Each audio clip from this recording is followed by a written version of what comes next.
Selamat pagi, teman-teman. Selamat pagi. Benar. Perkenalkan kami dari kelompok 7. Kami akan memaparkan laporan analisis situasi perencanaan program promosi kesehatan di Misno Bahu. Berikut adalah anggota kelompok kami. Yang pertama Repa, yang kedua Stella, yang ketiga Yosida Aprilin, dan yang keempat Valentin.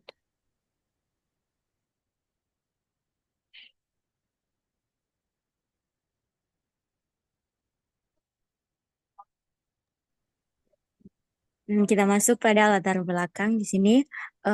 Miss Nobau sebagai sebuah komunitas yang dinamis menghadapi berbagai tantangan kesehatan yang kompleks, kondisi geografi, sosial, ekonomi, dan budaya yang unik di wilayah ini berkontribusi pada pola penyakit yang berbeda dan kebutuhan kesehatan yang spesifik.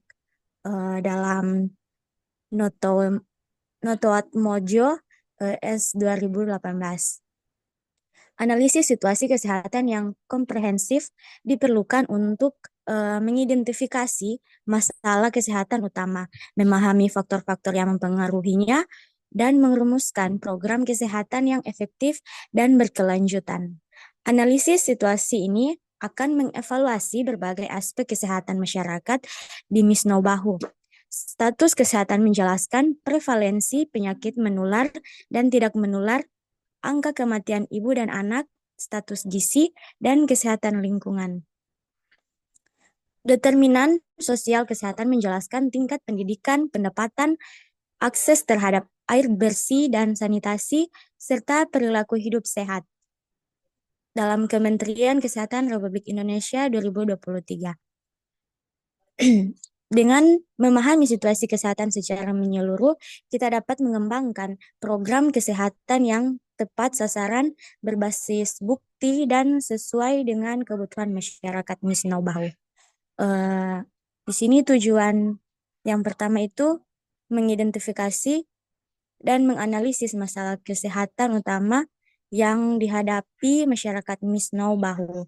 Dan yang kedua itu menentukan faktor-faktor determinan sosial kesehatan yang memengaruhi status kesehatan masyarakat Misnaubau.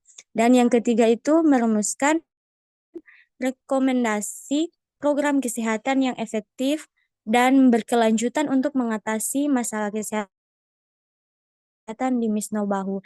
Dan yang keempat itu mengembangkan strategi untuk meningkatkan partisipasi masyarakat dalam program-program kesehatan di Misnobahu. Dan ada manfaat itu di situ. Yang pertama, dapat membantu mengukur efektivitas program promosi kesehatan. Dan yang kedua itu dapat membantu mengembangkan strategi promosi kesehatan yang lebih efektif dan terarah. Dan yang ketiga, dapat membantu meningkatkan kesadaran masyarakat tentang pentingnya kesehatan dan pelaksanaan program promosi kesehatan. Selanjutnya dibacakan oleh teman saya. Selanjutnya kita masuk pada analisis situasi. Yang pertama yaitu pada bagian deskripsi institusi. Nama institusi yaitu Misnou Manado Bahu. Lokasi di Jalan Walter Monginsidi Bahu, Kecamatan Malalayang, Kota Manado, Sulawesi Utara. Identifikasi masalah kesehatan yaitu masalah utama yang ditemukan adalah pelanggan tidak membuang sampah di tempat sampah dan hanya meletakkannya di atas meja, seperti pada gambar yang tertera. Next.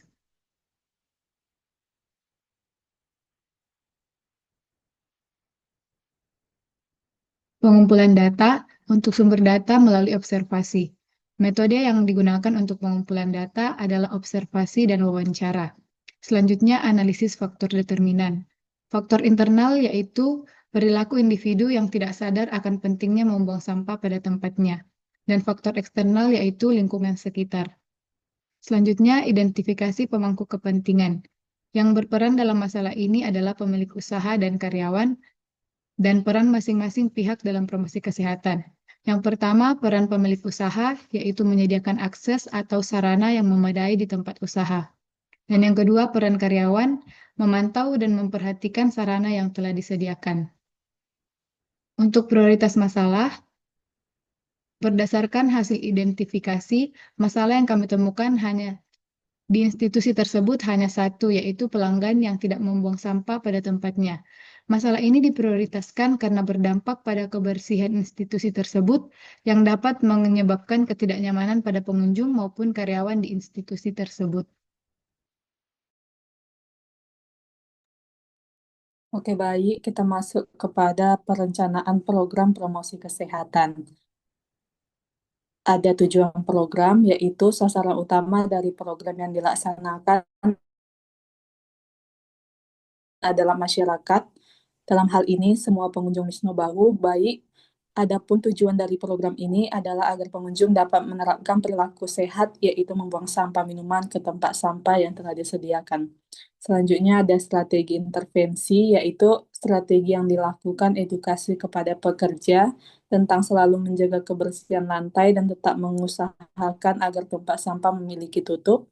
Yang kedua, melakukan edukasi secara tidak langsung kepada pengunjung berupa pelaksanaan penempelan stiker di semua meja toko Misno tentang pembuangan sampah minuman di tempat sampah.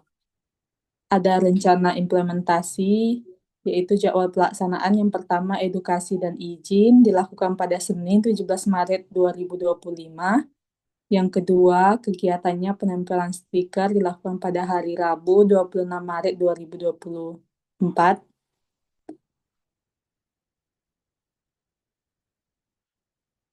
Yang berikut sumber daya yang diperlukan, sumber daya manusia yaitu 4 orang, dibagi menjadi 6. Yang pertama ada izin. Izin dilakukan oleh Yosi Stella Reva Valentine, edukasi kesehatan dilakukan oleh Yosi Valentine, dokumentasi oleh Reva, desain stiker oleh Stella, penempelan stiker oleh Yosi Stella Reva Valentine, dan penyusunan laporan oleh Yosi Stella Reva Valentine.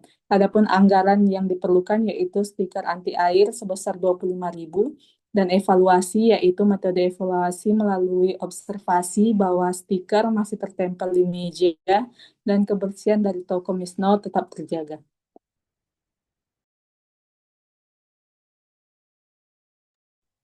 Selanjutnya, kesimpulan dan rekomendasi. Kesimpulan, promosi kesehatan di Wisnu Manado Bahu masih menghadapi tantangan berupa rendahnya kesadaran masyarakat terhadap pentingnya kesehatan dan terbatasnya metode penyampaian informasi.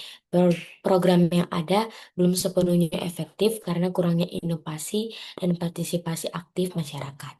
Rekomendasi, edukasi intensif, mengadakan kampanye kesehatan melalui media sosial dan kegiatan komunitas. Yang kedua, metode interaktif, menyebarkan metode promosi seperti lokakarya, pelatihan, dan penggunaan media digital. Dan yang ketiga, kolaborasi lintas sektor, melibatkan pemerintah swasta dan tokoh masyarakat untuk memperkuat program. Yang terakhir ada evaluasi berkala, melakukan pemantauan untuk meningkatkan efektivitas program di masa depan. Demikianlah presentasi dari kelompok kami. Jika ada kesalahan kata, kami minta maaf. Terima kasih.